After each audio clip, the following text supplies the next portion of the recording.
नमस्कार, हर घर पाठशाला में आपका एक बार फिर से स्वागत है। तो आज हम स्टडी करेंगे एक नया कॉन्सेप्ट जिसका नाम है अलजेब्रा। जी हाँ, बीज गणित। तो अभी तक आपने बीज गणित के बारे में कितना स्टडी किया है? जैसे एक ब्रांच हमारे पास मैथमेटिक्स की ऐसी है जिसमें हमने जो स्टडी किया है नंबर के बारे में स्टडी किया है, जिसको हम अरिथमेटिक कहते हैं। ओके, जिसको अंक गणित हिंदी में भी कहते हैं। एक ऐसी ब्रांच मैथमेटिक्स की जिसमें आपने शेप के बारे में स्टडी किया था। ये जो आकृति आपको दिखाई दे रही है, इससे रिलेटेड जो हमारा ब्रांच होती है मैथमेटिक्स की, उसको ज्योमेट्री कहते हैं। इसके बाद नई एक ब्रांच आ जाती है जहां पर हम अंक के अलावा हम इंग्लिश के अल्फाबेट यूज करते हैं, जिसे हम कहते हैं अलजेब्रा। जी हाँ, बीज गणित। इसी बीज गणित के बारे में हम इस वीडियो में स्टडी करेंगे। जी हाँ, अलजेब्रा, बीज गणित। यहाँ पर हम वेरिएबल के बारे में स्टडी करेंगे, जिसको हिंदी में चर कहते हैं। ये वेरिएबल क्या होता है? इसकी कोई फिक्स वैल्यू नहीं होती है, ये कोई भी वैल्यू ले सकता है। इसका मतलब इसका कोई मान स्थिर नहीं है, ये कोई भी मान ले सकता है। देखते हैं वेरिएबल के बारे में और क्या हम स्टडी कर सकते हैं। वेरिएबल जो वर्ड है वो वेरी से बना है। वेरी मतलब जो चेंज होता रहता है। तो हम कुछ समझ रहे हैं वेरिएबल के बारे में, जो एक स्थिर नहीं है। तो चर को दर्शाने के लिए किसी भी अक्षर का उपयोग कर सकते हैं, जैसे कि यहाँ पर x, y, m, n, p ये वेरिएबल को शो करते हैं। तो चलो एक एग्जाम्पल के साथ इसको शुरू करते हैं। ये हमारे पास एक स्पाइडर है, सभी ने देखा होगा इसको, तो घरों में होती है ये, ठीक है। तो इसकी टांगों की संख्या कितनी है? चलो काउंट करते हैं। 1 2 3 4 5 6 7 8। जी हाँ, इसकी 8 लेग्स हैं। मतलब मकड़ी की टांगों की संख्या कितनी है? 8 है। ओके, तो मान लेते हैं यहाँ पर हमारे पास एक मकड़ी थी जिसकी टांगों की संख्या कितनी है? 8 है। सपोज कीजिए हमारे पास 2 मकड़ियां आ जाती हैं, तो एक मकड़ी की 8, दूसरी की भी 8, तो टोटल हुई 16। अच्छा, अब मान लेते हैं अब 3 मकड़ी हमारे पास आ गई, फिर क्या होगा? 3 बार 8 को हम जोड़ लेंगे। 8 + 8 + 8 बराबर है 24। आपको पता है हम इसको ऐसे भी कर सकते हैं, 8 को 3 से मल्टीप्लाई करें तभी 24 आ सकता है, ठीक है। तो कहने का क्या मतलब है कि हमारे पास नंबर ऑफ लेग्स तो फिक्स है, बट नंबर ऑफ जो स्पाइडर है वो बढ़ रही हैं। अब 3 थी पहले, अब 4 हो गई। लेग्स तो फिक्स है, एक में 8 है तो 4 में कितनी हो जाएंगी? 4 से मल्टीप्लाई करेंगे 32। समझने की कोशिश कीजिए, क्या है? नंबर ऑफ लेग्स फिक्स है, कुछ अंक है जो फिक्स है, वो 8 है वो, और स्पाइडरों की संख्या फिक्स नहीं है। अब यहाँ पर 5 हो गई, तो यहाँ पर 40 आ गई टोटल लेग्स। तो एक स्पाइडर में कितनी लेग्स हैं ये फिक्स है, बट स्पाइडर कितनी है ये फिक्स नहीं है। यहां पर देखिए कितनी स्पाइडर है, ठीक है। तो काउंट कीजिए, मान लीजिए काफी स्पाइडर है जिनकी काउंटिंग नहीं हो सकती, तो हम मान लेते हैं कि वो x हैं। कितनी है? x हैं।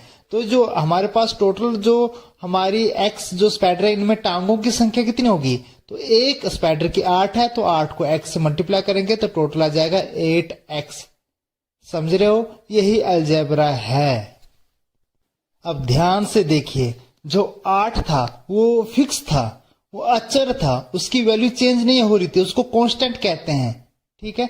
और जो x है उसकी वैल्यू चेंज हो रही थी, मतलब नंबर ऑफ स्पाइडर चेंज हो रहे थे, वेरी कर रहे थे, जिसको हम चर कहते हैं, जिसको इंग्लिश के लेटर से रिप्रेजेंट किया हुआ है। जी हाँ, मैं यही बताना चाहता हूं, जो इंग्लिश के लेटर होते हैं जो बदल रहे होते हैं उनको हम चर कहते हैं, वेरिएबल कहते हैं, और जो फिक्स होते हैं उनको हम कांस्टेंट कहते हैं, अचर कहते हैं। तो यहाँ पर जो 8 है, नंबर ऑफ लेग्स है, वो फिक्स है। एक मकड़ी में 8 ही टांगे होती हैं, ओके, तो यह कांस्टेंट है। बट नंबर ऑफ स्पाइडर्स, मकड़ियों की संख्या, ये फिक्स नहीं है, तो ये क्या हुआ?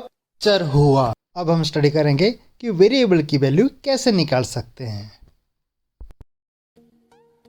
मतलब चर का मान कैसे ज्ञात करें। तो आज हम इसकी वैल्यू कैसे फाइंड आउट करेंगे इसके बारे में स्टडी करेंगे। हमारे पास जो मेथड हम 6th क्लास में यूज करते थे, ट्रायल एंड एरर, प्रयत्न और भूल। जी हाँ, चलो देखते हैं ये मेथड कैसे वर्क करता है। इससे पहले आपको इक्वेशन के बारे में पता होना जरूरी है। What is equation? समीकरण क्या है? आपने numbers of legs in spider, मकड़ी में टांगों की संख्या के बारे में स्टडी किया था।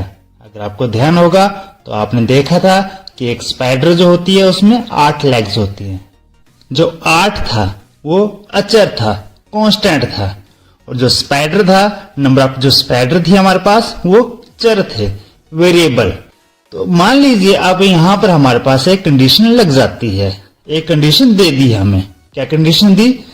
कि अगर हमारे पास 40 लेग्स है, 40 टांगे हैं, तो वहां पर कितनी स्पाइडर होंगी। इस तरह से हमारे पास एक इक्वेशन मिल जाती है 8n = 40। जी हाँ, ये जो कंडीशन है, ये जो प्रतिबंध है, यही समीकरण कहलाता है। इसी कंडीशन को इक्वेशन कहते हैं। चलो, इक्वेशन के बारे में तो पता चल गया। अब हम देखते हैं इसमें ये ट्रायल एंड एरर मेथड कैसे वर्क करता है। हमारा मेन उद्देश्य क्या है? हमारा मेन उद्देश्य है मकड़ियों की संख्या निकालना, जो कि यहाँ पर n है। तो हमने यहाँ पर n की वैल्यू निकालनी है ट्रायल एंड एरर मेथड से। तो पहले कुछ बेसिक जो बातें हैं वो आपको पता होनी चाहिए। जैसे समीकरण है, ये इक्वल टू का निशान है, इसके जो लेफ्ट हैंड साइड में जो हमारा टर्म आती है उसको हम बायां पक्ष कहते हैं। ओके, बायां में तो हमारे लेफ्ट हैंड की तरफ है, इसलिए इसको इंग्लिश में LHS लेफ्ट हैंड साइड भी कह देते हैं। इस तरह से इक्वल टू के जो राइट में आता है उसको हम दायां पक्ष कहते हैं। ठीक है, इंग्लिश में RHS राइट हैंड साइड। तो इस तरह से आपको इस इक्वेशन के बारे में क्लियर हो चुका है, कौन से लेफ्ट हैंड साइड है, कौन से राइट हैंड साइड है। चलो, अब हमारा जो मेन ऑब्जेक्टिव है ये पता करना है कि हमने n की वैल्यू फाइंड आउट करनी है। तो प्रयत्न और भूल, ये जो मेथड है इसमें हम पहले प्रयत्न करेंगे। हम n को 1 मान के चलेंगे। तो n को 1 है तो n की जगह 1 भरेंगे। तो 8n मतलब 8 को 1 से मल्टीप्लाई करेंगे। आपको पता है 8n का मतलब होता है 8 जो है n से मल्टीप्लाई है। तो 8 को 1 से मल्टीप्लाई करेंगे 8 क्या 40 के बराबर है? नहीं। तो बराबर नहीं है तो हमारी जो ट्राई थी ये क्या होगी? फेल होगी। ठीक है, तो हमारी जो पहली ट्राई थी ये हमारी सक्सेस नहीं हुई है, इसलिए हम सेकंड ट्राई पे जाते हैं। सेकंड ट्राई में हम क्या करेंगे? n की वैल्यू 2 लेंगे। ओके, हम इसको ले रहे हैं असेंडिंग ऑर्डर में, बढ़ते हुए क्रम में। हम समटाइम हम माइनस से भी ले सकते हैं अगर हमारे पास जो राइट हैंड साइड में माइनस की टर्म हो, बट यहाँ पर माइनस नहीं है तो हम क्या करें? हम पॉजिटिव नंबर असेंडिंग 1 से स्टार्ट किया है हमने। अब n हमने 2 ले लिया यहाँ पर। n को 2 भरते हैं, 8n है तो 8 × 2 = 40। 8 2 8 का पारा 2 तक पढ़ेंगे, 8 दूनी 16, तो 16 क्या 40 के बराबर होते हैं? नहीं, तो बराबर नहीं है। तो सेकंड जो भी ट्राई है हमारी वो क्या सक्सेस नहीं हुई। ओके, तो हम चलेंगे ट्राई नंबर 3 पर। n2 इसका सोल्यूशन नहीं है तो n कितने पे जाएंगे? 2 के बाद आता है वेरी गुड 3, तो 3 पर जाएंगे। ठीक है, तो n = 3 हमने ले लिया। यहाँ पर हम सोच के चल रहे हैं कि कोई ना कोई आंसर इसका आएगा, ट्राई करें हम। 3 भरा तो 8 3 24, 24 40 के बराबर नहीं होता है। तो हमारी जो तीसरी ट्राई है वो भी क्या हो गई? क्या गलत होगी? एरर होगी। एरर मतलब भूल है हमारी कि हमने 3 ले लिया। अब 3 के बाद हम क्या लेंगे? 4 लेंगे। ठीक है, अब 4 पर ट्राई करते हैं। हमारी यह है कि हमने कंटिन्यू प्रैक्टिस करते जाना है, हमने ट्राई करते जाना है, प्रयत्न करते जाना है कंटिन्यू। n 4 लिया, 8 × 4, आपको पता 8 चौके कितने होते हैं? टेबल आपको लर्न होने चाहिए सभी बच्चों को। ठीक है, तो 8 चौके 32 होते हैं। ठीक है ना, तो आपने टेबल आपने मेमोराइज रखने हैं, अप टू 20 तक तो होने ही चाहिए। ठीक है ना, तो 8 चौका 32, 32 = 40 क्या होते हैं? नहीं होते हैं। ठीक है, ये लेफ्ट हैंड साइड है, राइट हैंड साइड जब तक बराबर नहीं आती आपने ट्राई करते ही रहना है। जिस वैल्यू पर left hand side right hand side के बराबर आ जाएगी वही सोल्यूशन होगा इस इक्वेशन का, वही चर की वैल्यू होगी। ठीक है, तो हम n अब 5 पे चलते हैं। ठीक है, तो ट्राई नंबर 5 ही है ये। 8 × 5, 8 का टेबल 5 तक पढ़ेंगे। ठीक है ना, तो 8 पंजा कितने होते हैं? ठीक है, तो समझ गए आप कितना आ गया? यस, 40 आ चुका है यहाँ पर, तो 40 आएगा यहाँ पर। ओके, तो 40 40 के बराबर है, मतलब लेफ्ट हैंड साइड जो बायां पक्ष है वो दाएं पक्ष के बराबर आ चुका है। यहां तक ही हमने पहुंचना था, ये जहां पर पहुंचे वो n की वैल्यू 5 है। जी हाँ, n की वैल्यू 5 है, इसका मतलब है कि ये इस इक्वेशन को सेटिस्फाई करवा रहा है। तो n is equal to 5 is the solution of this equation.